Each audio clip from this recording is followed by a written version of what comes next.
இந்த EFT join பண்ணதில் எனக்கு ரொம்ப சந்தோஷம். நிறைய ஸ்ட்ரெஸ்ஸு ரிலீவ் ஆகிருக்கு. பல பேருக்கு சொல்லி அவங்க ஸ்ட்ரெஸ்ஸும் அது ரிலீவ் ஆகிருக்கு. இதை வந்து கண்டினியூ பண்ண விரும்புகிறேன்.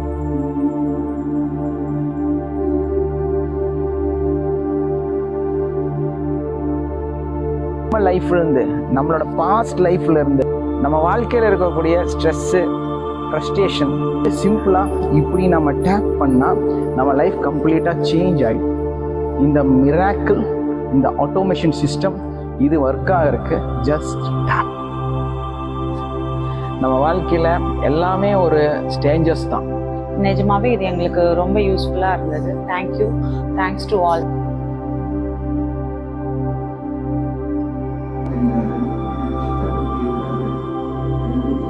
வரும்போது உண்மையிலேயே பார்த்தீங்கன்னா பல விதமான ஸ்ட்ரெஸ் இருந்துச்சு. இப்போ வந்து I am feeling so happy.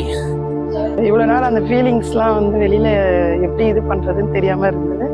இப்போ இந்த 2 நாள் கிளாஸில் உள்ளே இருக்க அந்த கஷ்டம், மன கஷ்டம் எல்லாமே வந்து வெளியில் இதாகிடுச்சு.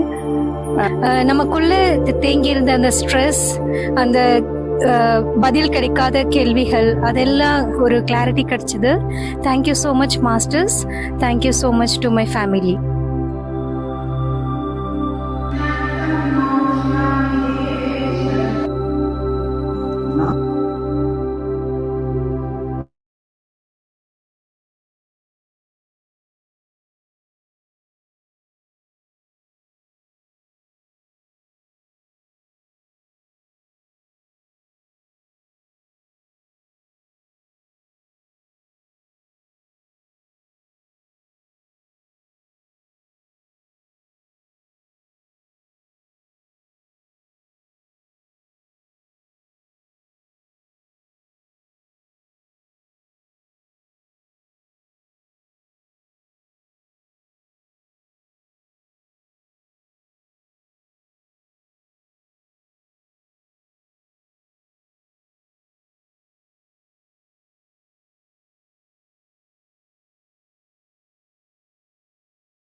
Hi, very good morning. எல்லாம் எப்படி இருக்கீங்க? Good morning sir. நல்லா இருக்குங்க sir. Yes, happy morning sir. வாழ்க வளமுடன். Very happy morning.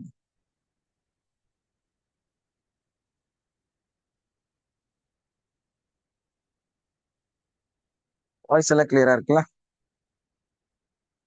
ஓகே, நம்ம இன்னைக்கு என்ன பார்க்க போறோம் அப்படிங்கிறது ரொம்ப முக்கியமான விஷயம் இல்லையா? என்ன சப்ஜெக்ட் பேச போறோம், யாருக்கு தெரியும் நம்ம என்ன இன்னைக்கு பேச போறோம் அப்படிங்கிறது? Good morning, sir. Reasons behind our problems in reasons behind the ரிலன்ட்னஸ்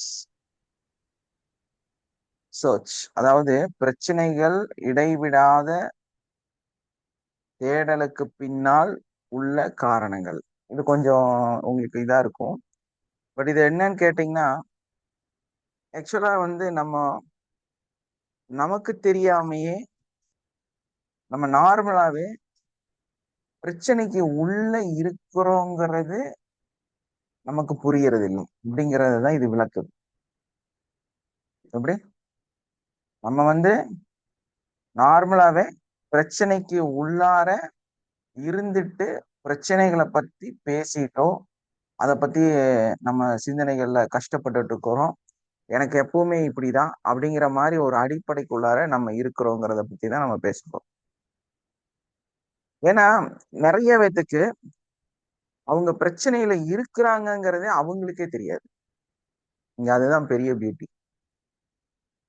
நிறைய பேத்துக்கு இன்னொரு விஷயம் தெரியாது, என்ன பிரச்சனைங்கிறது தெரியாது. அதனால அவங்க என்ன பண்றாங்கன்னா, காலம் பூராமே வந்து அவங்கள வந்து ஒரு துரதிர்ஷ்டவாதி, அன்லக்கி மேன், லைஃப் இப்படிதான் அப்படின்னு சொல்லி ஒரு டிசிஷன் எடுத்து அவங்களா ஒரு தியரிக்குள்ளார வந்துடுறாங்க. அதுக்கப்புறமா வரக்கூடிய அத்தனை சோதனைகளையும் அத்தனை பிரச்சனைகளையும் எதிர்கொண்டு அதுலயே அப்படியே வாழ்றாங்க. அதாவது எப்படி சொல்லணும் அப்படின்னா,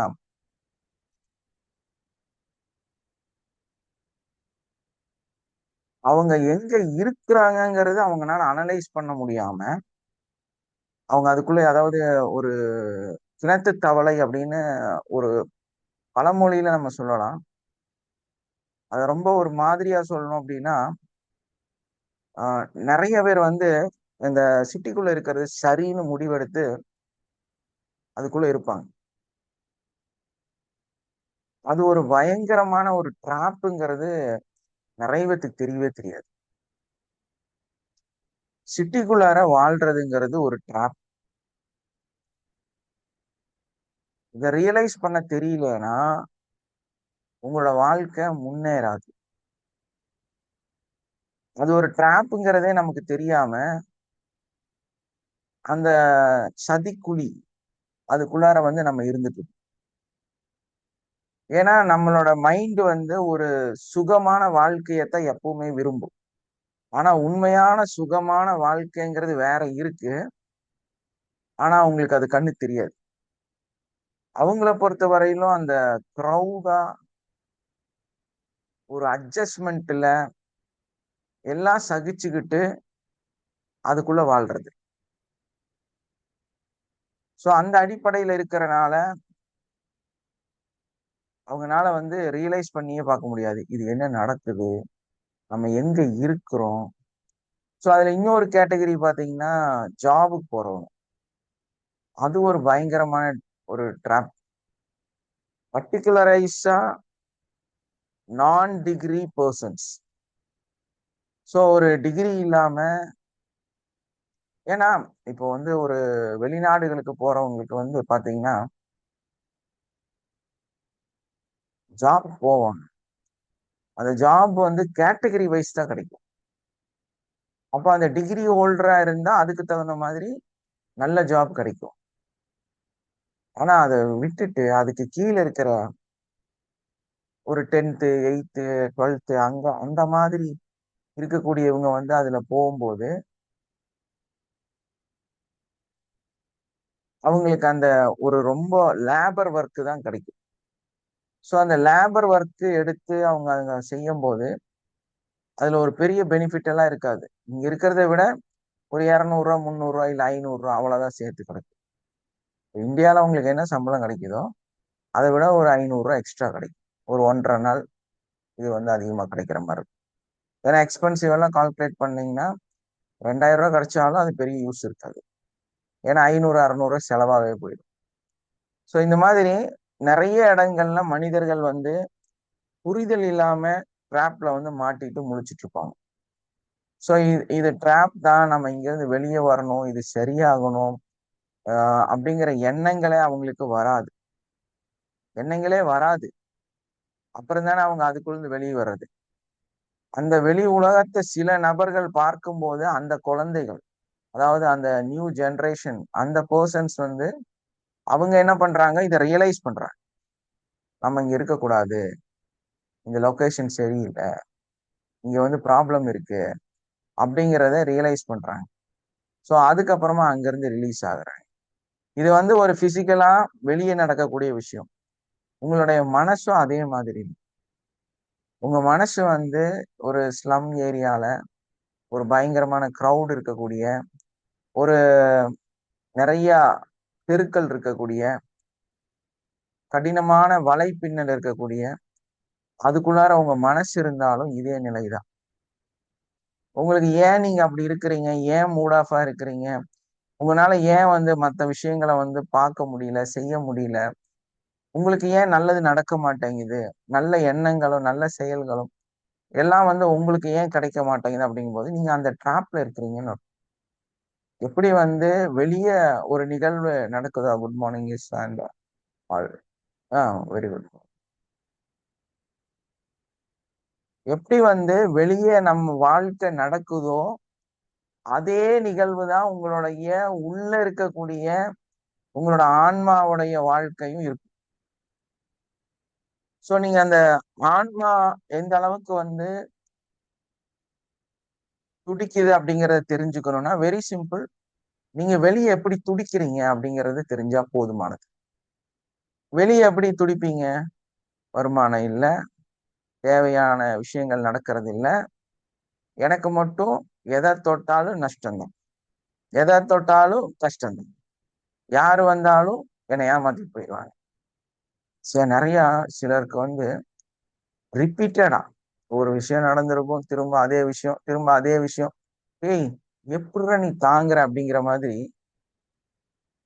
ஒரு கெட்டது நடக்குது இல்லைன்னா ஒரு பிரச்சனை நடக்குதுன்னா அவங்களுக்கு அதே நிகழ்வு திரும்ப திரும்ப பல இடங்கள்ல அதே மாதிரி நடந்துகிட்டே இருக்கும். ஸோ அந்த நிகழ்வு வந்து அந்த இடத்துல பர்டிகுலரைஸா நடந்துகிட்டே இருக்குது அப்படிங்கிறது வந்து நம்ம புரியும். நிறைய பேத்துக்கு புரியாது. அதனால ஒரே தவறு ஒரு சில பெண்கள் அப்படி எடுத்துக்கலாம்.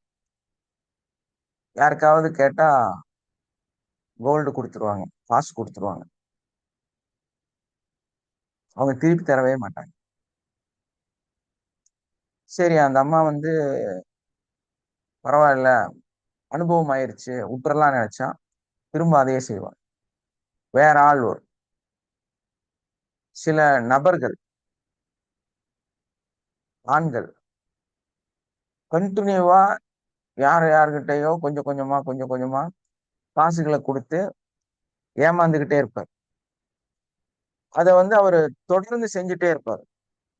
சரி, ஒருத்தர் வந்தாரு, ஏமாத்தினாரு, போனாரு, ஓகே. ஊர்ல இருக்கிற எல்லாரும் ஏமாத்து, அதுக்கு இவர் மட்டும்தான் அந்த மாதிரி இருக்கவும் செய்வார். இவர் அப்படின்னு தெரியும் உங்களுக்கு. ஸோ அதனால அங்க பிளான் பண்ணி வந்தே வாங்கிட்டு போயிடுவாங்க. ஏன்னா இவர்கிட்ட போன கிடைக்கும் தெரியும். ஸோ அதுக்குன்னே ஆட்கள். இன்னொன்னு என்னன்னா சொல்லுவாங்க, அவரு அழகா தேடி வந்து செட் ஆகும் அவருக்கு. அந்த ஃப்ரெண்ட் சர்க்கிள், அந்த நபர்கள் கரெக்டா அவருக்கு செட் ஆவாங்க. கரெக்டா அது லாஸ் வருதுன்னு இவரை கழட்டி விட்டுட்டு சிக்க விட்டுட்டு அவங்க போயிடுவாங்க. இது ஏன் நமக்கு நடக்குது, எதனால நடக்குது ஒன்றும் தெரியாது. ஏன் இது ரிப்பீட்டட் நடக்குது அதுவும் தெரியாது. அப்ப அந்த நபர் வந்து ஊரறிஞ்ச கடன்காரன். கடன் கொடுத்த நபரும் அவரே தான், கடன் வாங்குற நபரும் அவரே தான். எப்படி இருக்கு? கடன் வந்து நிறைய பேர்த்திட்ட வாங்குறது அவரு தான், எல்லாத்துக்கும் கடன் கொடுத்து சிக்கிட்டு முழிக்கிறது அவரு. அந்த மாதிரி பர்சனா இருப்பாரு. உங்களுக்குள்ள யாரெல்லாம் அப்படி இருக்கிறீங்க? எஸ் சார், நானும் என்னமோ செஞ்செல்லாம் பாக்குறேன், ஆனா என்னை தேடி வந்து என் கையில் இருக்கிறத புடுங்கிட்டு போயிடுறாங்க, எனக்கு அது தெரியவே மாட்டேங்குது, என் காசு என்ன விட்டு போயிருது. யாரெல்லாம் அந்த மாதிரி ஃபீல் ஆகுறீங்க? நிறைய போனா நான் நிறைய விட்டுருக்கிறேன்னு யார் இருக்கீங்க? ஏன்னா உங்களுக்கு அந்த ஒரு சீக்ரெட் சொல்லி தருவேன். I'm sir Raksh. நிறைய பேர் இருக்கிறீங்களோ? சார் இருக்கா சார், நான் தான் சார். ஏன்னா இப்ப இல்ல சார், அது 10 years பேக் அப்படி அமிர்தவல்லி. இருந்தது. அதுக்கப்புறம் 2-3 வாட்டி அப்படிதான் ஆச்சு. நீங்க சொன்ன மாதிரி ஜுவல்ஸ் எல்லாம் குத்துட்டேன். அவங்க பொண்ணு வெளிநாட்டுக்கு போகணும்னு சொன்னாங்கன்னுட்டு அதை அரேஞ்ச் பண்ண சொல்ல காசு இல்லாட்டி இதெல்லாம் எடுத்து கொடுத்தேன். ஆனா அவங்க கொடுக்கவே இல்லை. அவங்க அது ரொம்ப கஷ்டப்பட்டு 2-3 years சாப்பிட்டுதான் கொடுத்தாங்க. அதுக்கப்புறம் கேஸ் வந்துட்டாங்க. Yes sir. சார் பாலசுப்ரமணியம். அதனாலதான் சொன்னேன். சொல்லுங்க சார். நானும் அதே கோபத்தாங்க சார். திருப்பி திருப்பி வந்து கேட்டு வாங்கிக்கிறாங்க சார். என்னால கொடுக்காம இருக்க முடியறது இல்லைங்க. அடுத்த வீட்டு வாங்கினா கொடுத்துட்றோங்க சார். அடுத்தவங்க கடன் வாங்கியாவது கொடுத்துடுறீங்க. ஆமாங்க சார். ஆனா திருப்பி வர்றதில்லை. வரதில்லை. கேட்டா சந்தைக்கு வருவாங்க. ஆமாங்க சார்.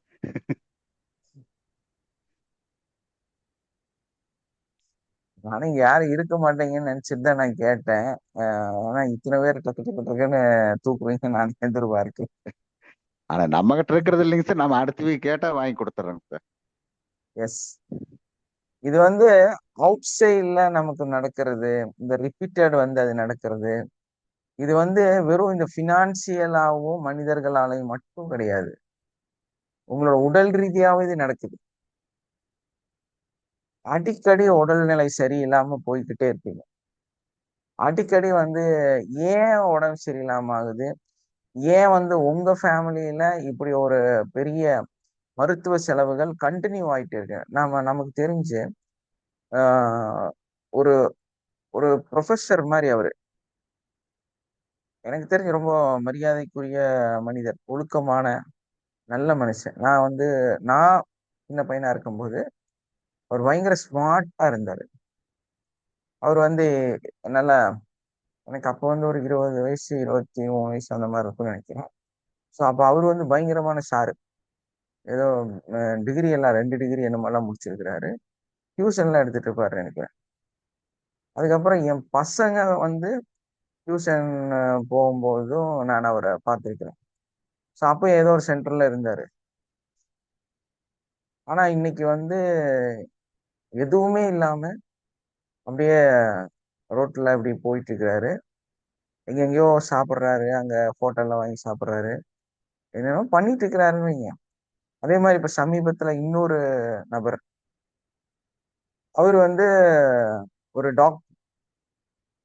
பயங்கர டேலண்ட். பயங்கர டேலண்ட்னா என்ன சொல்றது, ஓ, அவரு செய்யக்கூடிய துறையில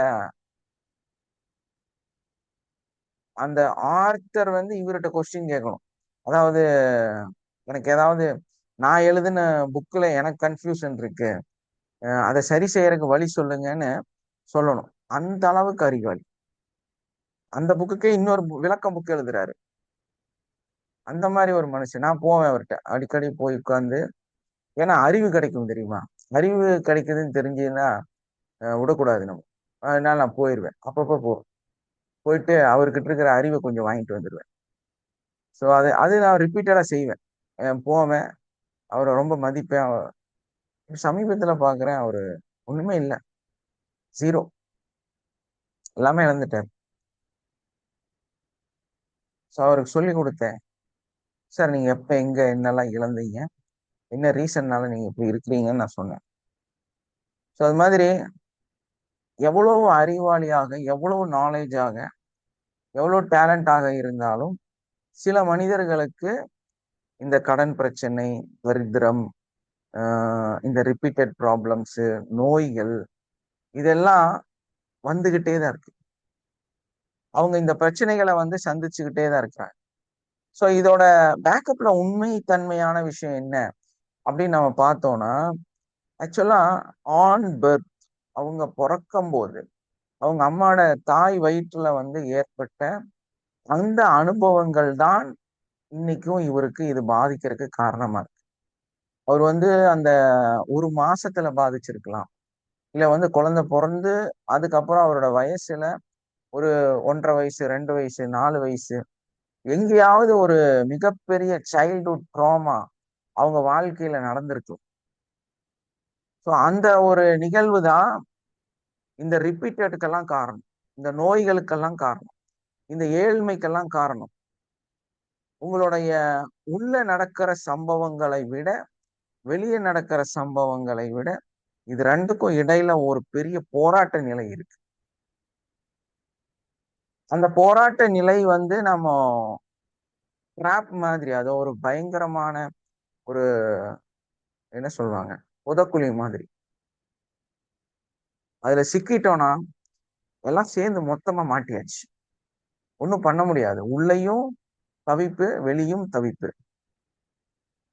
ஸோ இது வந்த வழி பார்க்கும்போது தாயோட கருவறையிலிருந்து வந்திருக்கு. இப்ப நம்ம இதை வந்து ஆழமா கவனிச்சு இன்டீரியரா இன்சைடு உள்ள போய் அந்த மனசோட தன்மையை புரிஞ்சு, மனிதனோட தன்மையை புரிஞ்சு, ஏன்னா என்னோட அனுபவ ரீதியா நான் சொல்றேன், சரியா தப்பான்னு தெரியல, பட் எனக்கு தெரிஞ்ச ஒரு நாலேஜ்ல நான் சொல்றேன். ஒரு நபர் வந்து இதே டேலண்டைஸ்ட் பர்சன்ஸ், பிரசன்ஸ் ஆஃப் மைண்ட், எதையும் வந்து டக்குன்னு கிராஸ் பண்ணி ப்ளே பண்ற அளவுக்கு டேலண்ட், முன்கூட்டியே வர்றதை இன்னைக்கே கணிக்கக்கூடிய நபர். இன்னும் 20 வருஷத்துக்கு அப்புறம் வாழ்க்கை என்ன ஆகுதுன்னு இன்னைக்கு டிசிஷன் எடுக்கிற டேலண்ட். ஸோ இதுக்கு பின்னாடி என்ன பிரச்சனை அப்படின்னு பார்க்கும்போது,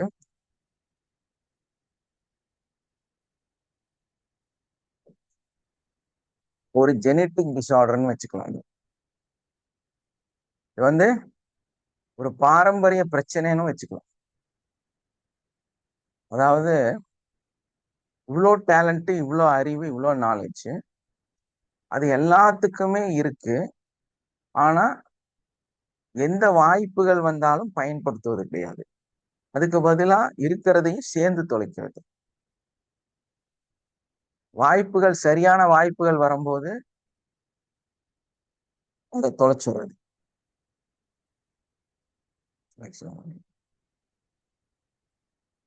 அந்த வாய்ப்புகளை ஃபுல்லா தொலைச்சிட்டு அதுக்கு பதிலா இருக்கிறதை சேர்ந்தும் தொலைச்சிடும்.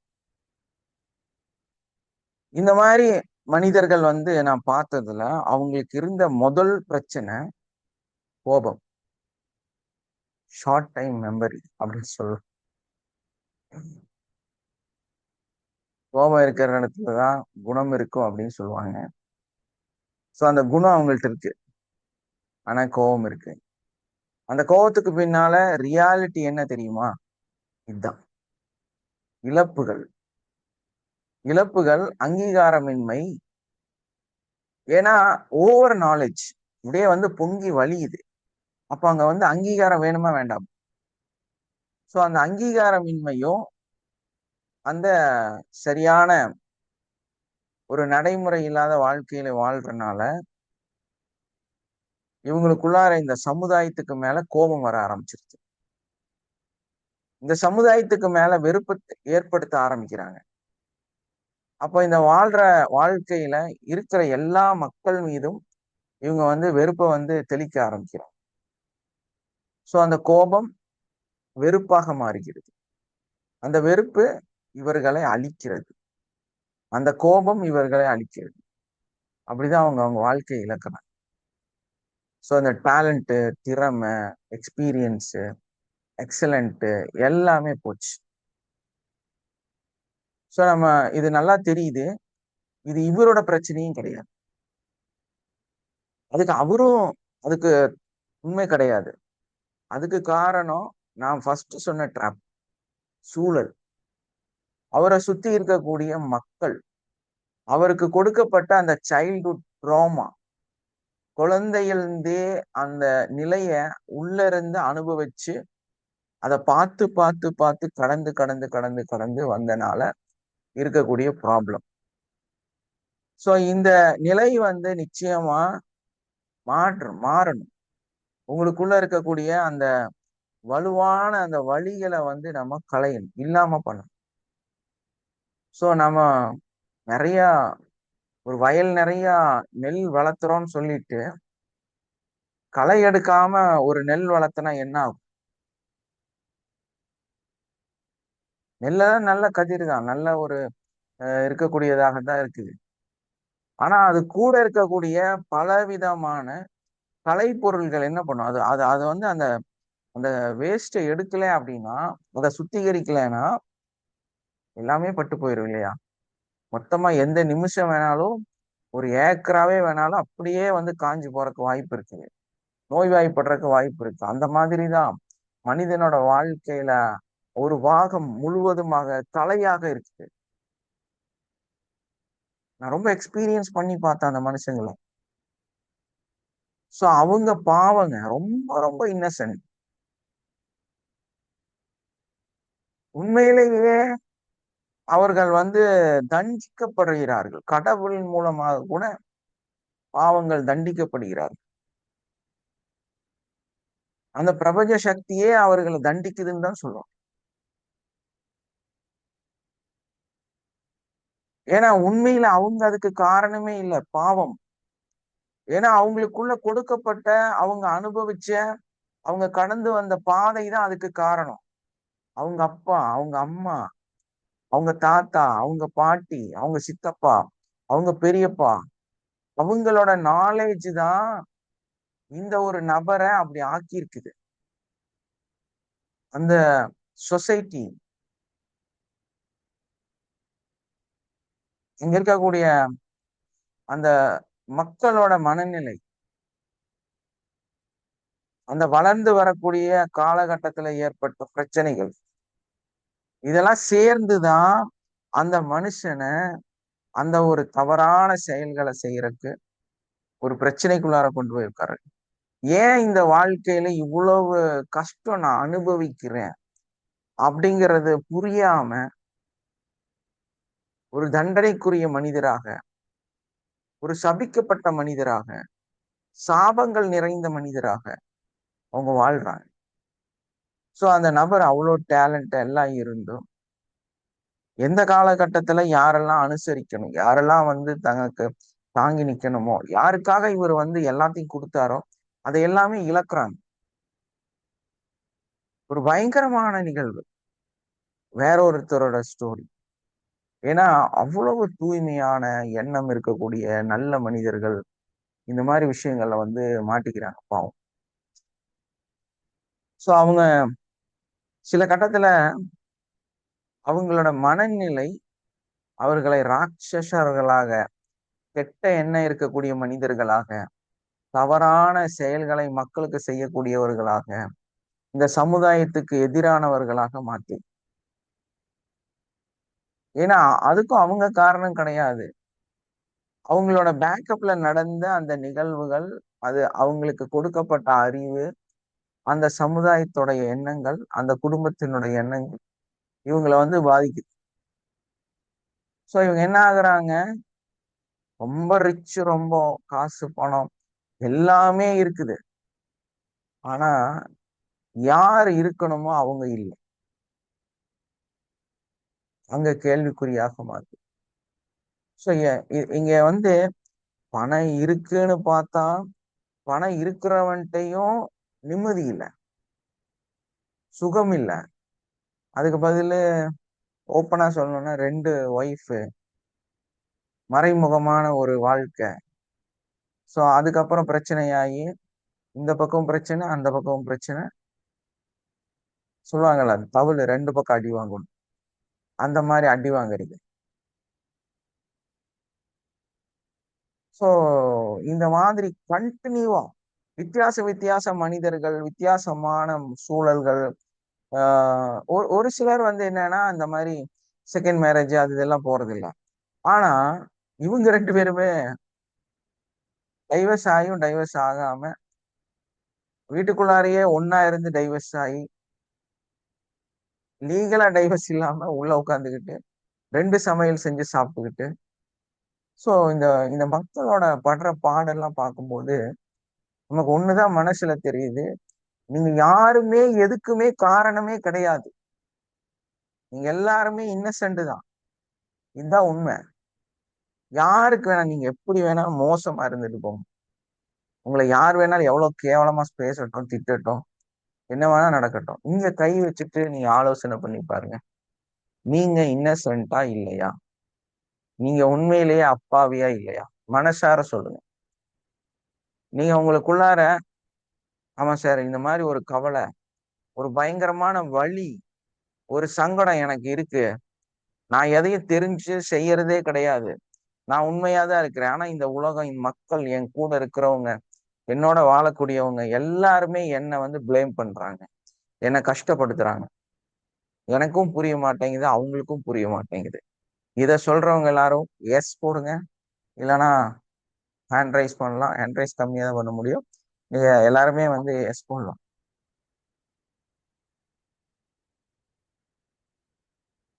எஸ், நிறைய பேர் ஹேண்ட் ரைஸ் பண்றவங்க ரியாலிட்டி. நான் கூட ரைஸ் பண்ணுவேன். நானும் என் சைட்ல இருந்து நான் ஹேண்ட் ரைஸ் பண்ணுவேன். உண்மை அதுதான். எஸ்.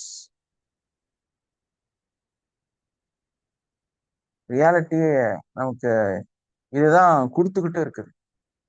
ஏன்னா இந்த பூமியில நம்ம பிறந்தோம், வளர்றோம், நிறைய அனுபவங்களை வந்து அனுபவிக்கிறோம், எல்லாத்தையும் கடந்து சகிச்சு போய் வாழ்றோம்.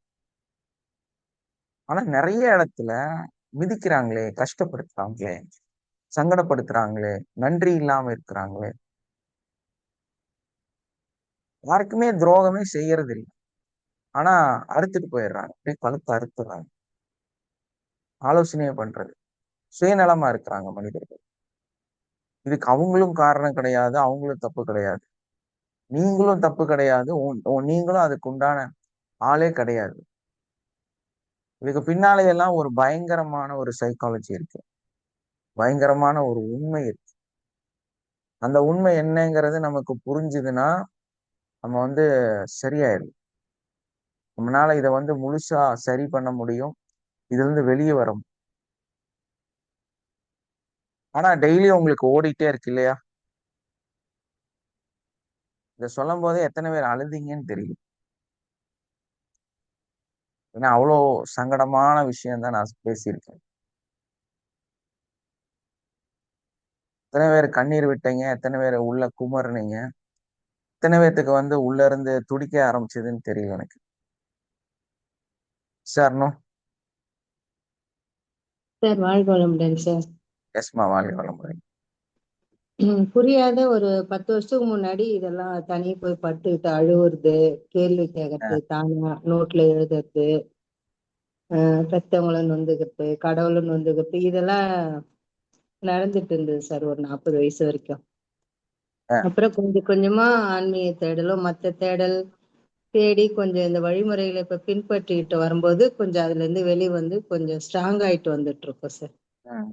ஆனா அது 40 வயசு வரைக்கும் ஏன் பிறந்தோம், எதுக்கு பிறந்தோம், என்ன பண்ணோம், ஏன் இது நமக்கு நடக்குது, நம்ம எவ்வளவு நல்லவங்களா இருந்தாலும் இப்படி சுத்தி இருக்கவங்க இப்படி ஏமாத்துறாங்களே, நம்ம என்ன லைஃப்ல பணம் முக்கியமா, மக்கள் முக்கியமா, அன்புக்கு மரியாதை இல்லையா, அது மாதிரி 1008 கேள்விகள் சார்.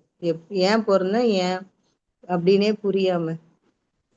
அப்புறம் வாழ்காலம்ல வேதாத்திரி மகரிஷிட்டு போன பிறகுதான் உயிரோட பிறப்பு நிலை, நம்ம கர்மாவை சரி பண்ணதான் அவங்க எல்லாம் வந்திருக்காங்க, எந்த சூழ்நிலையும் ஒழுக்கத்தையோ நேர்மையோ நம்ம விடக்கூடாது அப்படின்ற ஒரு இதுவெல்லாம் கொஞ்சம் கத்துக்கிட்ட பிறகுதான் சார் கொஞ்சம் மனுஷனாவே வாழ ஆரம்பிச்சிருக்கு. அதுக்கு வரைக்கும் ஒரு மனுஷனா இருந்தோன்னு இல்லைங்க சார்.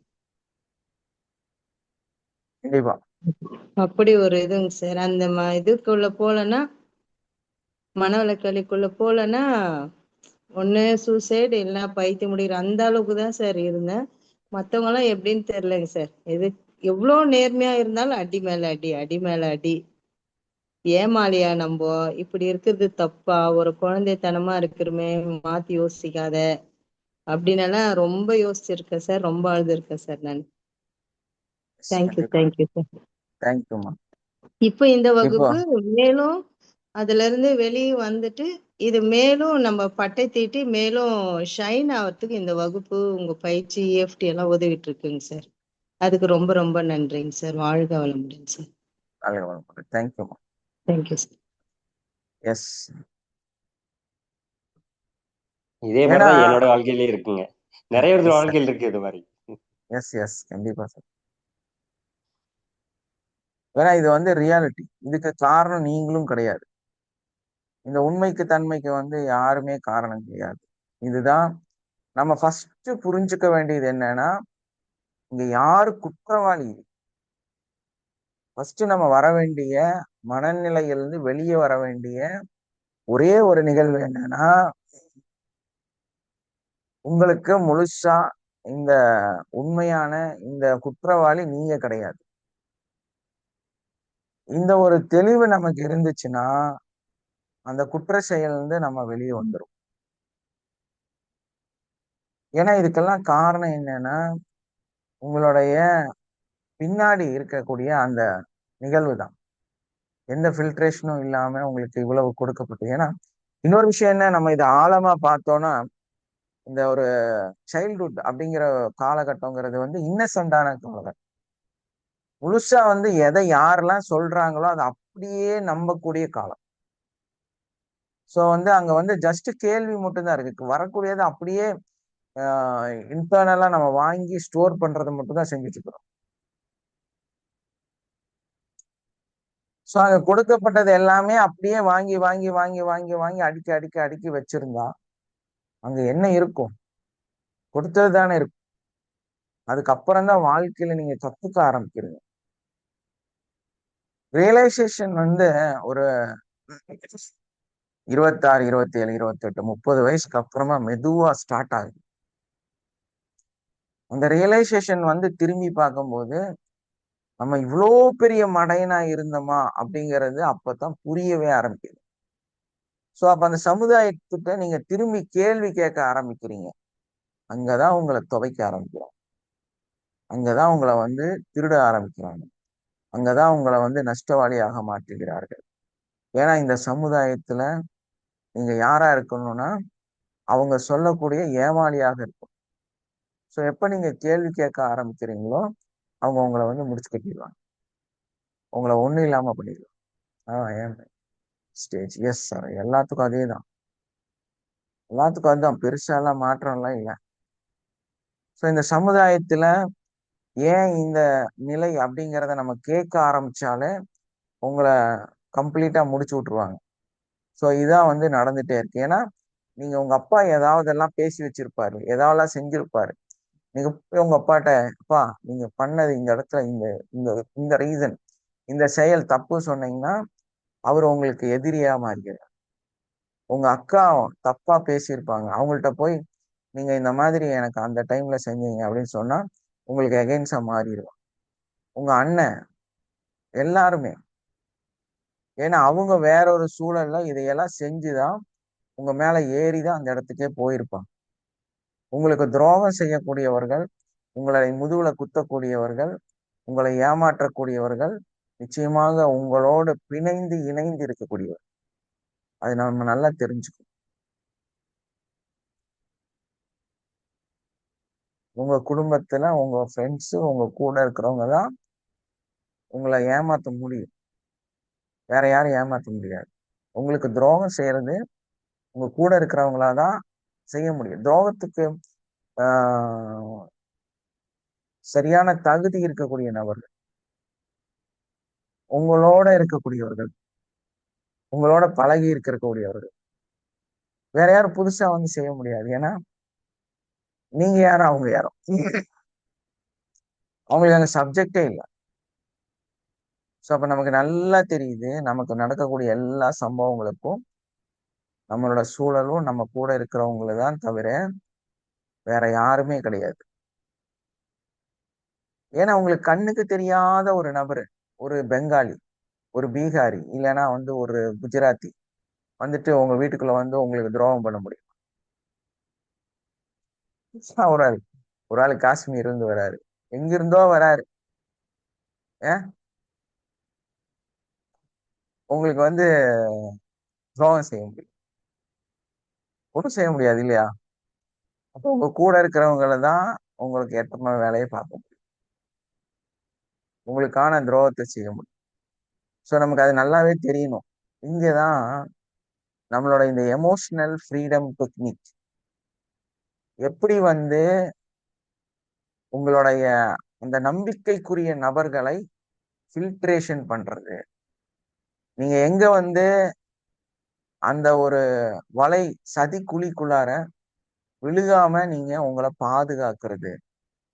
ஏன்னா எல்லாமே மனசு இல்லையா? அந்த மனசு என்ன சொல்லுதோ, அந்த மனசு என்ன செய்யுதோ அதை கேட்டு நடக்கக்கூடியவராக இருக்கும். ஸோ அந்த மனசு எதை சொல்லுச்சோ அதை நம்ம கேட்டு செய்யறோம். அதுக்கு என்ன கொடுக்கப்பட்டதோ அதுதான் உங்களுக்கு கொடுக்குது. அதுக்கும் நாலேஜ் கிடையாது. அப்போ முழுக்க முழுக்க வாழ்க்கையில நம்ம தெளிவா புரிஞ்சுக்க வேண்டியது, நிறைய இடங்கள்ல நம்மளோட எமோஷனலை கண்ட்ரோல் பண்ண தெரியும். நிறைய பாசத்தை கொட்டுறனால கண்டிப்பா நீங்க ஒரு நாள் துரோகத்தை அனுபவிப்பீங்க. யார் மேல அதிகம் பாசம் வச்சீங்களோ அவங்கதான் உங்களை குத்துவாங்க. அதான் உண்மை. அவங்கதான் உங்களை விட்டு விலகி போவாங்க, உங்களை தப்புன்னு சொல்லுவாங்க. அந்த பாசம் வைக்கணும், அன்பு வேணும். ஆனா கண்மூடித்தனமா இருக்கக்கூடாது. கண்மூடித்தனமான பாசம், புரியாத பாசம், அது உங்களை பாதிக்கும் கண்டிப்பா. ஸோ ரியலைசேஷன் வேணும் நமக்கு. வந்து நான் எந்த அளவுக்கு என்னோட அன்பை, என்னோட பாசத்தை, என்னோட அந்த லவ்வை மற்றவங்களுக்கு கொடுக்குறேன், அதுல என்ன, எதை வந்து நான் கொடுக்குறேன் அப்படிங்கறது உங்களுக்கு தெரியும். எதுவுமே தெரியாம நீங்க அந்த வெறும் அன்பையும் பாசத்தையும் மட்டும் வச்சிருந்தீங்கன்னா, உண்மையான அந்த நபரை உங்களுக்கு கண்ணுக்கு தெரியாம போயிடும். இது உண்மையை சொல்ல போனா, பெண்கள் வந்து அவங்க நினைச்சுக்கிறாங்க, என்னோட அனுபவத்தில் நான் சொல்றேன், மேபி தப்பாவும் இருக்கலாம். உங்க கூட பிறப்புகள் இருக்காங்கல்ல, உங்க அக்கா, தங்கச்சி, உங்க அம்மா, உங்களோட உங்க வாழ்க்கையோட எதிரிகள். நல்லா ஞாபகம் வச்சுக்கோங்க. ஃபர்ஸ்ட் மிகப்பெரிய எதிரி உங்க அம்மா, ரெண்டாவது உங்க அப்பா, மூணாவது உங்க அக்கா. அவங்கதான் இருக்கலே பெரிய பெரிய எதிரி. நாலாவது உங்க தங்கை, இல்லைன்னா உங்க சின்னக்கா, பெரியக்கா. இந்த உலகத்துல யாரெல்லாம் வந்து ஐயோ நல்லா இருக்கிறியா அப்படி கேட்கறாங்களோ, உங்களுக்காக அக்கறை வைக்கிறாங்களோ, அவங்கள உங்களுக்கு துரோகம் செய்யும். அவங்கதான் உண்மையான மறைமுகமான துரோகி. சார் எங்க அது அக்கா நம்ம அக்செப்ட் பண்ற ஒரு ஸ்டேஜ்ல இல்லைன்னா நம்மளுக்கு அந்த தாட் வரும் சார். அவங்க சொல்றது நம்ம அக்செப்ட் பண்ற இந்த ஸ்டேஜ் மைண்ட் வரலன்னா, ஸோ அவங்க ஒன்று நல்லது சொல்லலாம், நம்மளுக்கு எது வேணா நம்ம ரொம்ப நம்பி இருக்கும்போது, அக்செப்ட் பண்ணாம இருக்கும்போது அந்த தாட் வரும். ஆனா நம்ம அக்செப்ட் பண்ணிட்டோம்னு வச்சுக்கோங்களேன், அவங்க தான் நம்மளுக்கு ரொம்ப நல்லவங்களா நமக்கு ஃபீல் ஆகும். அதுதான் சார் நம்ம மைண்டு. அதை அது சரிப்படுத்துறதுக்குத்தான் அன்பை வந்து அளவா வைக்கணும். சோ நம்ம வந்து அழகான ரோஜாவை கையில எடுக்கணும் அப்படின்னா, இந்த ரோஜாவோட அந்த கீழே இருக்கிற தண்டுல நம்ம கை எங்க வைக்கிறோங்கிறது ரொம்ப முக்கியம் இல்லையா? உங்க அன்புல உங்களுக்கு கண்ணுக்கு தெரியாம நீங்க வந்து அந்த ரோஜாவை இப்படி வாங்கிட்டீங்கன்னா முடிஞ்சது கதை. ஏன்னா இப்படி வாங்கக்கூடாது ரோஜா பூ. வாங்கினீங்கன்னா கம்ப்ளீட்டா உங்க கையில வந்து அந்த முள்ளு குத்திரும். ஏன்னா அவ்வளோ ஸ்ட்ராங்கா நீங்க அதை பிடிச்சு அனுபவிக்கலாம்னு நினைச்சா அது நிச்சயமா உங்களை வந்து குத்திரும். அதுதான் அந்த உண்மையான ரிலேஷன்ஷிப்போட அர்த்தம். அதே வெறும் இந்த 2 விரல்ல இப்படி பிடிச்சீங்கன்னா ரோஜா பூ உங்களை குத்தாது. அப்ப நமக்கு என்ன தெரியுது, நம்ம வாரி அணைச்சு கொண்டு போகக்கூடாது, அளவா தேவையை கொடுத்து வாழணும். தேவை 2 விரல் தான், இந்த 3 விரல் இல்லை. ஸோ இந்த 3 விரலும் உங்களோட உள்ளங்கையவையும் நீங்க அதோட இணைச்சிட்டீங்கன்னா நீங்க கண்டிப்பா வலிகளை அனுபவிக்கணும். அவங்க மூலமா தான் உங்களுக்கு வலிகள் வரும். பட் அதே அழகான ரோஜாவை அன்பாக கொண்டு போகணும்னு நினைச்சோன்னா உங்களோட 2 விரலை நீங்க யூஸ் பண்ணா போதுமானது. ஸோ நமக்கு ரியலைசேஷன் வேணும். நம்ம எதை கொடுக்குறோமோ, எதை நம்ம செய்யறோமோ, எங்க நம்ம இருக்கிற. ஏன்னா பாருங்க, யாருக்கிட்ட உண்மையான அன்பு இருக்கோ உங்க கணவன் கிட்டதான் இருக்கு. உண்மை அதுதான். ஒரு தாய் கிட்டதான் ஒரு குழந்தை மேல இருக்கக்கூடிய சரியான அன்பு இருக்கும். ஆனா ஒரு மனைவி வரும்போது அந்த தாய் தான் அந்த மகனோட எதிரியாக மாறும். ஏன்னா அங்க வந்து ஒரு போர் வருது. தன்னோட எல்லா அந்தஸ்தும் எல்லா நிலைகளையும் வேறொரு நபர் எடுத்துக்கிறாங்க. ஏன்னா தன்னோட பாசத்தையே பங்கு போடுறாங்க. ஸோ அங்க ஒரு போர் கண்டிப்பா வரும், மன வலிகள் வரும், சங்கடங்கள் வரும். ஸோ இது வந்து யாரும் இது கெட்டவங்க கிடையாது.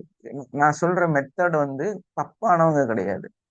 அவங்களுடைய இழப்புகள் மூலமாக அவர்கள் பாதிக்கப்படுகிறார்கள். ஏன்னா ஒரு 22 வயசு வரைக்கும் ஒரு பையனை வந்து வளர்த்தி, 25 வயசு 30 வயசு வரைக்கும் வளர்த்தி, உங்களோட ஒரு காரியம் பார்த்து வேலை வாங்கி கொடுத்து அவங்க எல்லாமே செட்டில் பண்ணி ட்ரெஸ்ஸு, துணி, ஃபீஸ் எல்லாம் கட்டி தன்னோட வாழ்க்கையவையே எல்லாம் மொத்தமா முடிச்சுட்டு ஒரு பொண்ணு வந்த வரவுக்கு ஒரு ஆட்சி அமைப்பை வந்து நேரடியா ஏற்படுத்தும் போது அங்க எதிர்வினைகள் கண்டிப்பா இருக்கதான் செய்யும். ஏன்னா தன்னோட மொத்த இழப்பது, மொத்த கொள்முதல் அது. அந்த மொத்த கொள்முதலையும் மொத்த இன்வெஸ்ட்மெண்ட்டையும் ஒருத்தன் டக்குன்னு தூக்கிட்டு ஓடி போனா உங்களுக்கு பிரச்சனை இருக்குமா இருக்காது? அதுதான் அந்த மனநிலை. அப்ப யார் எதிரியா மாறுவா? யார் துப்பாக்கி எடுத்து சுடுவா? யார் போலீஸா மாறுவா? உங்களோட தாய் தகப்பன் தான். நிச்சயமா அங்க வந்து பெரிய பிரச்சனை வரத்தான் செய்யும். ஸோ இதை எல்லாரும் புரிஞ்சுக்கணும். ஒரு பொண்ணு கல்யாணமாயி உள்ள வராங்கன்னா அந்த பொண்ணு இதை புரிஞ்சுக்கணும். நம்ம வந்து ஒரு இடத்துல வந்திருக்கிறோம், நம்ம திருடக்கூடாது, நம்ம ஒரு திருடியாக மாறிடக்கூடாது அப்படிங்கிற ஒரு ரியலைசேஷன் நமக்கு வேணும். ஏன்னா இது அவங்களோட சொத்து, அவங்க இன்வெஸ்ட்மெண்ட் பண்ணி வச்சிருக்காங்க, அவங்க அதை பில்டு பண்ணி வச்சிருக்காங்க அப்படிங்கிற ரியலைசேஷன் அந்த பெண்ணுக்கு வேணும். ஸோ அதே டைம்ல நம்மளுடைய அந்த உருவாக்குன அந்த கம்பெனி, அதாவது அந்த இன்வெஸ்ட்மெண்ட், அதுக்கு வந்து ஒரு சில ரிலாக்ஸேஷன் தேவை, ஒரு சிஸ்டம் தேவை. அதுக்கப்புறமா அது கண்டினியூ போறதுக்கு, அது எல்லை இல்லாம போறதுக்கு ஒரு சிஸ்டம் வேணும். அப்பதான் வந்து நம்ம இல்லைனாலும் நமக்கு இன்வெஸ்ட்மெண்ட் பண்ண அந்த ப்ராப்பர்ட்டி ரெகுலரா வந்து அது வந்து தனியா வேலை செய்யும் அப்படிங்கிற மாதிரி ஒரு சிஸ்டம் வந்து தாய் தகப்பனுக்கு வேணும். ஸோ அங்க வந்து நம்ம வந்து அதை இண்டிவிஜுவாலிட்டி பண்ணி கொஞ்சம் ரியலைசேஷன் பண்ணி நம்ம அங்க ஒரு இலவுகள்லாம் அதுக்கு கொடுக்கணும் அப்படிங்கிறதும் அதோட தேவைங்கிறத நம்ம புரிஞ்சுக்கணும். ஏன்னா அது வளர்ந்துருச்சு, அது ஒரு விருட்சகமாக மாறிடுச்சு, நம்ம இன்வெஸ்ட் பண்ணது கொஞ்சம் டெவலப் ஆயிருச்சு. ஸோ அதுக்கு வந்து சில இது தேவை, கம்யூனிகேஷன் தேவை அப்படிங்கிறதும், அதுக்கு சில தேவைகள் இருக்குது, அது பூர்த்தி ஆகிறது இந்த பெண்ணின் மூலமாக தான் அது பூர்த்தி ஆகும் அப்படிங்கிற ஒரு ரியலைசேஷனும், அது வந்து ஆக்சுவலா நல்ல அடுத்த மூமெண்ட்ல போக போகுது, அது வெற்றியை நோக்கி போக போகுது, நம்ம கொடுத்த அந்த எஃபெக்ட் பெரிய ரிசல்ட்டை கொடுக்க போகுதுங்கிற அந்த ஒரு நல்ல மனநிலை வந்து நம்ம தாய் தகப்பனுக்கு வேணும். ஸோ அப்ப நம்ம அந்த கயிறை விட்டுதான் ஆகணும். நம்மளோட இன்வெஸ்ட்மெண்ட்டை நம்ம விட்டுதான் ஆகணும். நம்ம இன்வெஸ்ட்மெண்ட் கையை விட்டு போகதான் செய்யும். அது நம்மளை விட்டு போல, அது பெருசாகுது. நம்ம வச்சிருக்கிறது சின்ன கூடை, அங்க அது பெரிய கூடையா மாறுது, வளர்ந்துருச்சு. அதுக்கு இந்த கூடை பத்தாது, அதை விட ஒரு பெரிய இது தேவை. ஸோ அதோட தேவைக்காக தான் அது அங்க போகுதுங்கிறத நம்ம ரியலைஸ் ஆகும். பட் அதே டைம்ல இந்த வளர்ந்து பெருசாகி அவங்க கையிலிருந்து வர்ற பொருள் வந்து அது அவங்களோட இன்வெஸ்ட்மெண்ட், அது வளர்ந்துருக்கு, அவங்க ரசிப்பாங்க பார்ப்பாங்கங்கிறத அந்த பெண்ணும் புரிஞ்சுக்கணும். ஸோ இவங்களுக்குள்ளார இந்த சரியான புரிதல் வந்துச்சுன்னா ஆட்டோமேட்டிக்கா அங்க வந்து சரியாயிடும். ஆனா அதுக்கெல்லாம் யாரும் தயாரா இல்லை. வந்தோடனே அதை ஆட்சி செஞ்சிடணும், அதை முழுமையா வந்து எடுத்துக்கணும், உரிமைகளை உள்ள கொடுத்துரும். என்ன காரணம்னா ரொம்ப கேவலமான விஷயத்த வந்து அங்க இன்னைக்கு வந்து வைக்கிறாங்க. நான் உனக்கு உன்னை முழுசா நான் வந்து உனக்கு தர்றேனே அப்படிங்கிற ஒரு அசிங்கமான விஷயங்கள் வந்து பேசப்படுது. அந்த பெண்கள் வந்து அந்த மனநிலையில தான் வராங்க. ஸோ அங்க ஒரு தேவை இருக்கு, அவங்களுக்கும் தேவை இருக்கு, ரியலைசேஷன் வரணும். ஏன்னா இதுக்கப்புறம் வந்து இவங்க நல்லா வாழ போறாங்க, அதுக்கு வந்து ஒரு 10 வருஷம் 12 வருஷம் ஆகும். ஏன்னா குழந்தைங்கெல்லாம் பிறந்து வளர்ந்து அவங்க ஒரு மெச்சூரிட்டி வரணும், இன்னொரு லைஃபை நீங்க உருவாக்க போறீங்க. இந்த மாதிரி நிறைய விஷயம் அதுக்குள்ள இருக்குங்கிறத வந்து ஒரு பெண்ணுக்கு நம்ம சொல்லி கொடுக்கணும், நம்ம வீட்டு பெண்ணுங்களுக்கு நம்ம சொல்லி கொடுக்கணும். நீங்க உங்களுக்கெல்லாம் குழந்தைங்க, பெண் குழந்தைகள் இருந்தா இதையெல்லாம் புரிய வைக்கணும் நீங்க. அப்பதான் ஒரு அறிவு தெரியும். இனி வர்ற காலகட்டத்தில் இருக்கக்கூடிய மக்கள் வந்து ரொம்பவுமே அவங்க டெக்னாலஜியா வளர்ந்தவங்க, நம்ம சொன்னா புரியுறவங்க. நம்ம போன இடத்துல அதை ட்ராப் பண்றதுக்கு இல்லை, அதை எடுக்கிறதுக்கு இல்லை, அது வளர்ந்து நிறைஞ்சு இருக்குது, நம்ம அதை சப்போர்ட் கொடுத்து அதை இன்னும் தூக்கி விடணும். அதுக்குதான் நம்ம அங்க போயிருக்கிறோம், அதை எடுத்துட்டு ஓடி வர கிடையாது அப்படிங்கிறத வந்து அவங்களுக்கு புரிய வைக்கும். ஸோ இதெல்லாம் ஒருத்தரும் ஒரு இடத்துல காலத்துக்கு தகுந்த மாதிரி புரிஞ்சுட்டாங்கன்னா, ஏன்னா இது யாரை பாதிக்குது தெரியுமா?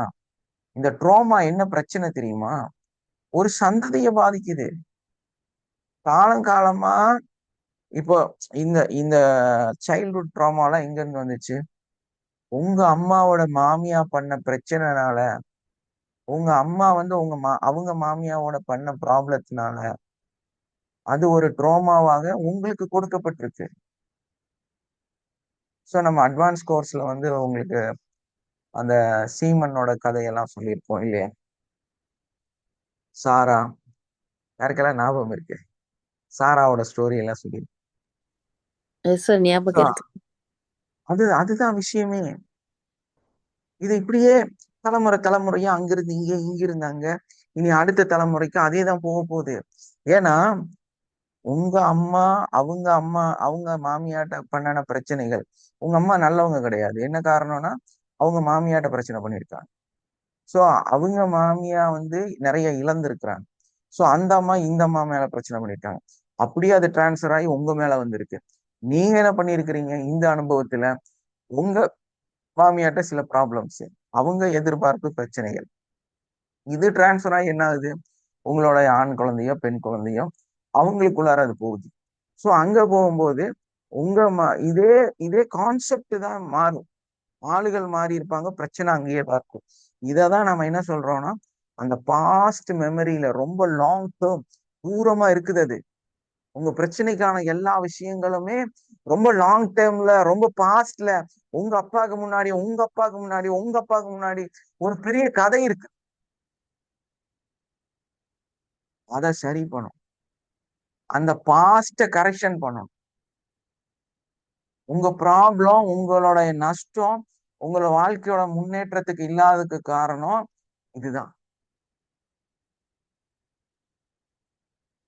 சோ இந்த கரெக்ஷனை ப்ரெசன்ட் மூமெண்ட்ல எப்படி பண்ண முடியும் சார்? நான் என்ன இங்கிருந்து ஜீப் வச்சு அந்த காலத்துக்கு போக முடியும்? இங்கிருந்து என்ன பஸ் பிடிச்சு அங்க போய் நான் வந்து சரி பண்ண முடியும்? அவங்க எல்லாம் இறந்தாச்சு, போயாச்சு, என்னென்னமோ நடந்துருச்சு, வருஷங்கள் கடந்துருச்சு. ஆனா இது வந்து ஒரு டிஎன்ஏ உங்களுக்குள்ளதானே இருக்குது. உங்களால மாத்தி சொல்ல முடியுமா? இல்ல எங்க தாத்தாவோட டிஎன்ஏ எல்லாம் எனக்கிட்ட இல்ல, வர சொல்ல முடியுமா உங்களால? ஆதி மனிதன் காலத்துல இருந்து உங்க டிஎன்ஏ அங்கிருந்து இருக்கு. உங்க டிஎன்ஏ என்னங்கிறது இருக்கு, எத்தனை கோடி வருஷமா இருக்குங்கிறது இருக்கு. இத மாத்திதான் ஆகணும், வேற வழி இல்ல. செல்ல போய் மாத்தி அமைக்க போறது இல்லை. நம்ம அதோட மனநிலைய மாத்தணும். எப்படி அடுத்து நீங்க உங்க பையன்தான் குழந்தை பெத்துக்க போறான், உங்க மருமக எங்கிருந்தோ வந்த மருமகம். சோ அவங்க மூலமா கண்டிப்பா உங்களுக்கு பேரனோ பேத்தியோ வரப்போகுது. அதுக்கு என்ன இருக்க போகுது? உங்க தாத்தாவோட டிஎன்ஏ அங்க இருக்க போகுது. இதான் உண்மை. நானே என் முகத்தை பார்த்து நல்லதாவும் நினைச்சிருக்கிறேன், கெட்டதாவும் நினைச்சிருக்கிறேன். என் உடம்ப பார்த்து தப்பா நானே கோவப்பட்டிருக்கிறேன். ஏன்னா எங்க அப்பா மாதிரியே இருக்கிறேன் நான். என்ன மோல்டுல வச்சு எடுத்தாங்க. நான் வளர வளர வளர என்னோட வயசு ஆக ஆக என்னோட எல்லா தன்மைகள் கூட அதுக்குள்ள போயிட்டு இருக்குது. சோ இதை நான் மாத்தணுமா வேண்டாமா? அவங்க என்ன வேணா தப்பு பண்ணியிருப்பாங்க, எப்படி வேணா வாழ்ந்திருப்பாங்க, அவங்களுக்கு புரிஞ்சிருக்காது. சோ இது வந்து ஒரு போர்ட்டல் மாதிரி. அந்த கேட் என்னைக்கு ஓப்பன் ஆகுதோ அந்த பக்கம் போய் பார்த்தோம்னா நம்மளால டிராவல் ஆக முடியும், அந்த பாஸ்டுக்கு போக முடியும், அங்க போய் அதை கரெக்ஷன் பண்ணிட்டு ரிட்டர்ன் வர முடியும். அதை அங்க கரெக்ஷன் பண்ணா, உங்க தாத்தாவை கரெக்ஷன் பண்ணா இன்னைக்கு உங்களோட பேர பையன் நல்லா இருப்பான். நல்லா ஞாபகம் வச்சுக்கோங்க. நீங்க உங்களுக்கு மட்டும் இங்க வந்து கரெக்ஷன் பண்றது இல்ல, உங்க மொத்த ஃபேமிலி, மொத்த ஒரு பெரிய வாரிசுகளுக்கு மொத்தத்தையும் சரி பண்றீங்க. அவ்வளவு பெரிய பிரம்மாண்ட ஒரு சயின்ஸ் தான் இந்த இஎஃப்டி, எமோஷனல் ஃப்ரீடம் டெக்னிக். ஏன்னா நான் அதை அனுபவிக்கிறேன். நேத்து கூட ஒரு போர்ட்டல் ஓப்பன் ஆயிடுச்சு. நான் அமிர்தாக்காக ஒரு விஷயம் பண்ணியிருந்தேன். எனக்கு நல்லா தெரிஞ்சது போர்ட்டல் ஓப்பன் ஆயிடுச்சு, வேற வழி இல்லை. ஸோ நான் தூங்கிட்டு இருக்கிறேன், ஐ டிராவல் போர்ட்டலுக்குள்ளார போயிட்டேன். ஸோ அங்க போய் அவங்க காரியமெல்லாம் ஓகே டன். பட் நான் எங்க இருக்கிறேன்? நான் போர்ட்டலுக்குள்ள போயிட்டேன். உடனே அங்க இருக்கிறவங்க, நான் ஆல்ரெடி நிறைய என்னோட அனுபவங்கள் எங்க அப்பா, எங்க அம்மா, எங்க தாத்தா எல்லாம் அங்கதானே இருப்பாங்க. ஸோ அவங்கள மீட் பண்ணியாச்சு. ஸோ அவங்க நிறைய விஷயங்கள் நம்ம கிட்ட பகிர்றதுக்கு முயற்சி செய்றாங்க. ஸோ ப்ராப்ளம் வேற மாதிரி போகுது. நம்ம போர்ட்டல் ஓப்பன் ஆகும்னு எதிர்பார்க்கல, பட் ஓப்பன் ஆயிடுச்சு, டிராவலும் பண்ணியாச்சு. உடனேயே என்ன நடக்கும் அப்படின்னாலே நேரடியா அவங்க நம்ம கிட்ட ஆஃபர் கொடுக்க ஆரம்பிச்சிருவாங்க. அங்கதான் பிரச்சனையே இருக்கு. ஆஃபரை வாங்கக்கூடாது, அதை ஸோ வெளியே வரணும். ஸோ நல்ல டீப் ஸ்லீப்பா இருந்துச்சு. ஸோ வெளியே வர்றதுக்கு கொஞ்சம் கஷ்டப்பட்டோம். டக்குன்னு வெளியே வந்துட்டேன். ஸோ அவங்கள்ட்டையும் சொல்லிட்டேன், ஸோ இது செட் ஆகாது, கிளம்புங்க மேடம். ஸோ இதுக்கான பயிற்சி தான் நம்மளோட அட்வான்ஸ் கோர்ஸ். ஸோ இதெல்லாம் வந்து இவங்களுக்கு யாரெல்லாம் எவ்வளவோ சிஸ்டம் வந்து இருக்குது, எவ்வளவோ வந்து இந்த கிளாஸஸ் எடுக்கிறாங்க. அவங்க சொன்ன மாதிரி வேதாந்த மகரிஷி, அவங்க இவங்க லட்சக்கணக்கான பேர் கிளாஸ் எடுக்கிறாங்க. உங்களுக்கு அதெல்லாம் ரிசல்ட் கொடுக்குமா, கொடுத்துதா, நடக்குதா, நீங்க உண்மையிலே போர்ட்டலை தாண்டி போனீங்களா அப்படின்னா உண்மையா சொல்லுங்க, மனசாட்சியை வச்சு இங்க இருக்கிறவங்க சொல்லணும். அந்த மாதிரி ஒரு நிகழ்வு உங்களோட வாழ்க்கையில் நடந்துச்சா?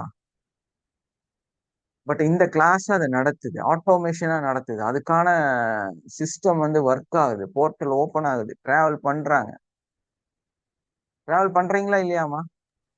S advance sir. Course complete பண்ணவங்க சொல்லுங்க. நீங்க எஸ் இந்த சார், கண்டிப்பா போர்ட்டல் வந்து வேற பண்றோம் சார். போர்ட்டல் போறீங்களா இல்லையா? ஆமா சார், பண்றோம். நாங்க அந்த டேப்பிங் பண்ணும்போதே நம்ம இப்போ வந்து அந்த ஒரு ட்ராவலில் தான் பண்ணுறோம் சார். நார்மல் இந்த பேசிக் இதெல்லாம் பண்ணுறதில்ல. ஸோ அட்வான்ஸ் முடிச்சதுக்கப்புறம் அட்வான்ஸ்க்காக ஒரு விஷயம் நம்மளுக்கு அப்டேட் ஆகிட்டே தான் இருக்குது. டே பை டே அப்டேட் ஆகிட்டே இருக்குது. நம்மளுக்கே அது அன்னைக்கு பண்ணும்போது தான் அந்த விஷயம் வந்து காமிக்குது ஒன்று ஒன்றா. ஸோ நம்ம இது ஆகுது, நம்ம உணர்றோம், நிறைய விஷயத்தையும் பார்க்குறோம், நிறைய அனுபவிச்சுட்டு இருக்கோம் சார் அது. கண்டிப்பா. ஸோ அந்த ஆஸ்ட்ரல் டிராவல், அந்த போர்ட்டல் ஓபன் பண்ணி போறக்கூடிய எவ்வளவோ மர்மமான, எவ்வளவோ நிறைய விஷயங்கள் இருக்கக்கூடியதுதான் நம்மளுடைய இந்த EFT, எமோஷனல் ஃப்ரீடம் டெக்னிக். சாதாரணமானது கிடையாது. ஸோ எத்தனையோ அறிஞர்கள், எத்தனையோ ஆத்தர்ஸ், எத்தனையோ பயிற்சியாளர்கள் யாரெல்லாம் வந்து இந்த வகுப்புக்குள்ளார வந்தாங்களோ அவங்க எல்லாம் ரியலைஸ் பண்றது ஒன்னே ஒண்ணுதான், இத்தனை நாள் நான் ஏதோ வேஸ்டா, நாள் கிழமை எல்லாம் வேஸ்ட் பண்ணிட்டேன், என்னோட எல்லாம் மிஸ் ஆயிருச்சு. இவ்வளோ எளிமையா, இவ்வளோ ஷார்ட்டா, இவ்வளோ சின்ன விஷயத்த வச்சு நம்மளால சக்சஸ் ஆக முடியும் அப்படிங்கறத காண்பிக்கிறது தான் நம்மளோட எமோஷனல் ஃப்ரீடம் டெக்னிக்கான இந்த EFT அப்படிங்கிறது. ஸோ அதுக்கு நம்ம என்ன பண்ணணும்னா, நம்ம பெர்ஃபெக்டா ப்ராக்டிஸ் பண்ணா போதும் நம்மளோட ப்ராப்ளத்தை நம்மளால சால்வ் பண்ண முடியும். நம்மளுடைய பேரண்டிக்ல இருக்கக்கூடிய பிரச்சனைகள், நம்மளுடைய சைல்ட்ஹுட் ட்ராமால இருக்கக்கூடிய பிரச்சனைகள், அதெல்லாம் வந்து நம்ம கம்ப்ளீட்டா கிளியர் பண்ணி பாஸ்ட் மெமரிய, பாஸ்ட்ல இருக்கிற விஷயத்த நீங்க சரி பண்ணாம பிரசன்ட்ல எந்த நல்லதும் உங்களால அனுபவிக்கவே முடியாது. கர்மாவை களையாம நீங்க எப்படி வாழ்வீங்க இல்லையா? என்னென்னமோ கர்மா, நான் சொன்னேன்ல, அத்தனை பேரும் நான் லைவா சந்திச்சு இன்னைக்கும் நான் பார்த்துட்டு இருக்கிறவங்க. அவங்க தெரியாம அவங்க கோவமா பேசிட்டே இருப்பாங்க. அவங்க ஏன் பேசுறாங்க, எதுக்காக பேசுறாங்க, அவங்களுக்கு ஏன் இந்த மனநிலை இருக்கு, எதுவுமே அவங்களுக்கு தெரியறது இல்லை. ஆனா அவங்க பாவம் அவ்வளவு கஷ்டப்படுறாங்க. ஸோ இது சரியாகணும், இது நிறைய அவங்க நார்மலுக்கு வரணும் அப்படின்னா நம்ம வந்து கண்டிப்பா நம்மளோட அந்த கர்மாவை, பாஸ்ட் லைஃபை, அந்த மெமரிஸை நம்ம இல்லாம பண்ணியே ஆகணும். உங்களோட பேர குழந்தைக்காக, உங்களோட மகனோட வாழ்க்கைக்காக, உங்களோட அதுக்கு கீழே இருக்கிற சந்ததிகளுக்காக. நம்ம வந்து இப்போ ஒரு கலைஞர்லாம் இருக்கிறாங்க அப்படின்னா நம்ம எல்லாம் வந்து அசிங்கமா திட்டுவோம், பேசுவோம். பாருங்க அவங்க எல்லாம் வந்து இந்த மாதிரி போர்ட்டல் எல்லாம் ஓபன் பண்ணி அதுக்குள்ள போய், ஏன்னா அவங்களோட பரம்பரையில வந்து நினைச்சு பாருங்களேன், எவ்வளோ ஒரு பாஸ்ட் பிரச்சனை இருக்கு. அதுக்கப்புறமா வந்து அவங்களுக்கு அவங்க ஃபேமிலியில ப்ராப்ளம் இருக்கு. தலைமுறை தலைமுறையா அவங்க வாழ்ந்த வாழ்க்கை மோசமா இருக்கு. ஆனா இன்னைக்கு எந்த நிலையில இருக்கிறாங்க இல்லையா? அவங்க எல்லாம் கரெக்ஷன் பண்ணதே இதைத்தான். அவங்க கர்மாவை கரெக்ஷன் பண்ணாங்க, அதை இல்லாமையே பண்ணிட்டாங்க, இல்லாமையே பண்ணிட்டாங்க. இன்னைக்கு அவங்க பல தலைமுறைக்கு வந்து பயங்கர ரிச்சா வேற மாதிரி வாழ்றாங்க, மாத்திட்டாங்க அந்த சிஸ்டத்தையே, அந்த ஒரு பெரிய கதையவே இல்லாம பண்ணிட்டாங்க. அப்போ உங்க வாழ்க்கையில இருக்கிற கதையை நீங்க மாத்தணுமா வேண்டாம்? உங்க ப்ராப்ளம் சால்வ் ஆகணும்னா உங்க ஸ்டோரிய மாத்தி எழுதிதான் ஆகணும். அப்பதான் உங்க பேர குழந்தையோட தலையெழுத்து மாறும். இந்த பிரசன்ட் மூமெண்ட்ல நீங்க ஒரு பயங்கரமான ஆசீர்வதிக்கப்பட்ட ஒரு ஸ்டார். நீங்கெல்லாம் ஸ்பெஷலா தேர்ந்தெடுக்கப்பட்டு இந்த இடத்துக்கு வந்திருக்கிறீங்க. சோ நீங்க உங்களோட கடமையை நீங்க செய்யணுமா வேண்டாமா? ஏன்னா நீங்க கரெக்ஷன் பண்ணா உங்க கீழே இருக்கிற சந்ததிகள் சரியாகிறாங்க. அதைத்தான் கலைஞர் செஞ்சிருக்கிறாரு.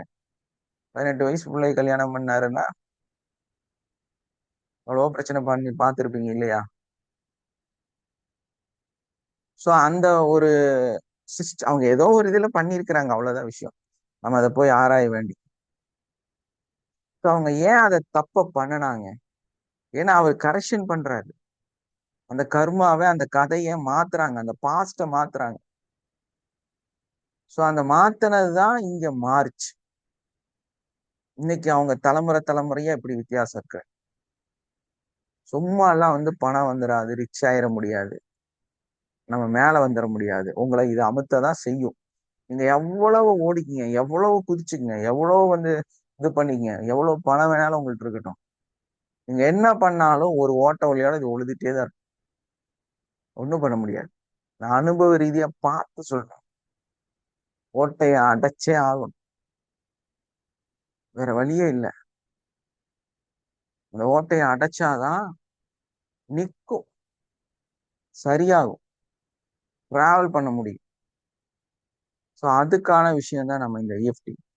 எந்த அளவுக்கு நீங்க இதை புரிஞ்சுக்குவீங்க, எந்த அளவுக்கு இதுக்குள்ள வருவீங்க, யாரெல்லாம் இன்னும் நம்ம அட்வான்ஸ் பண்ணாம இருக்கிறீங்க, நம்மளோட பேசிக் கோர்ஸ், அதாவது நம்மளோட பிரைன் மாஸ்டரி கோர்ஸ் இன்னைக்கு 40வது பேட்ச் நம்ம ஸ்டார்ட் பண்ண போறோம். ஸோ உங்களுக்கு எல்லாம் கால்ஸ் வந்திருக்கும். யாராவது ஜாயின் பண்றது பேமெண்ட் பண்ணாம ரிஜிஸ்ட்ரேஷன் பண்ணாம இருக்கிறீங்கன்னா உடனடியாக அதை செஞ்சிருங்க. நம்மளோட டீம் கவுன்சிலர்ஸும் உடனடியாக அதுக்கான வேலைகளை செய்யுங்க. இன்னைக்கு யாரெல்லாம் ஜாயின் பண்றாங்களோ அந்த வேலையை முடிச்சு விட்ருங்க. ஸோ அதுக்கப்புறமா நம்ம இந்த ரன்னிங்ல போயிடலாம். இன்னைக்கு யாராவது ஜாயின் பண்ணணும்னு நினைக்கிறவங்க உடனடியாக உங்களுடைய மொபைல் நம்பரை இங்கே பதிவு பண்ணலாம், புதுசா இருக்கிறவங்க. இல்லைன்னா ஏன்னா எங்களுக்கு தொலாவ வேண்டிய வேலை இருக்காது. ஈஸியா உங்க நம்பர் ஆல்ரெடி எங்கள்கிட்ட இருக்கும். பட் நாங்கள் அந்த தொலாவி எடுக்க வேண்டிய அவசியம் இருக்காது. நீங்க விரும்புனீங்கன்னா உங்க நம்பர் இங்க போடலாம், உங்களை காண்டாக்ட் பண்ணுவாங்க, பேசுவாங்க.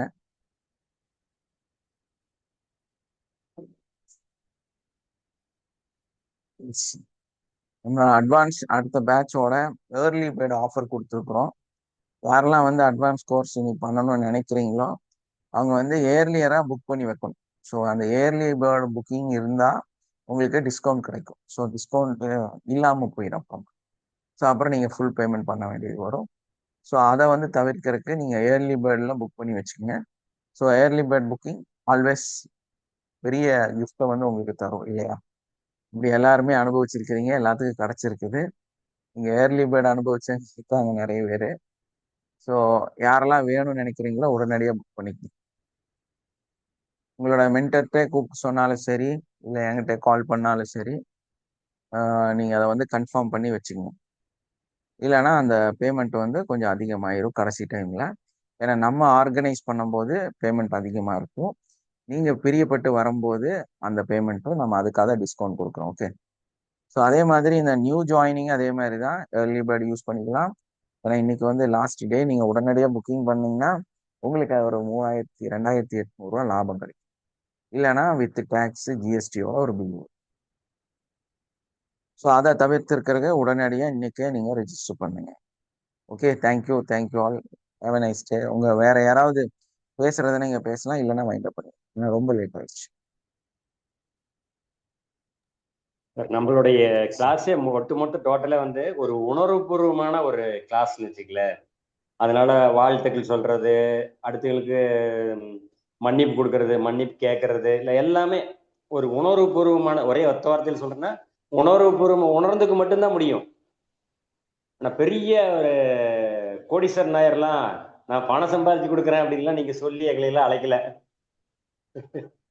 அதனால இது எல்லாமே ஏத்துக்கிற அளவுக்கு நாங்கள் தயாராகிட்டுன்னு வச்சுக்கல. ஆனா எங்களுக்கு நிறைய உணர்ச்சி இருக்குது எங்களை. Thank you sir. Thank you sir. வாழ்க வளமுடன் சார். தேங்க்யூ. வாழ்க வளமுடன். ஓகே, வைண்ட் அப் பண்ணிடலாமா? Thank you sir. Thank you sir. Thank you sir. இந்த வாசா கிருஷ்ணா யாருன்னு தெரியல, அது யாருன்னு பாருங்கம்மா. Okay sir. மகாலட்சுமி வாசா கிருஷ்ணா. அப்புறம் இந்த கேலக்ஸி M20 பேர் இல்லை, அது யாருன்னு தெரியல. Okay okay, thank you all. Have a nice day. Love you all. Wind up பண்ணிக்கலாமா?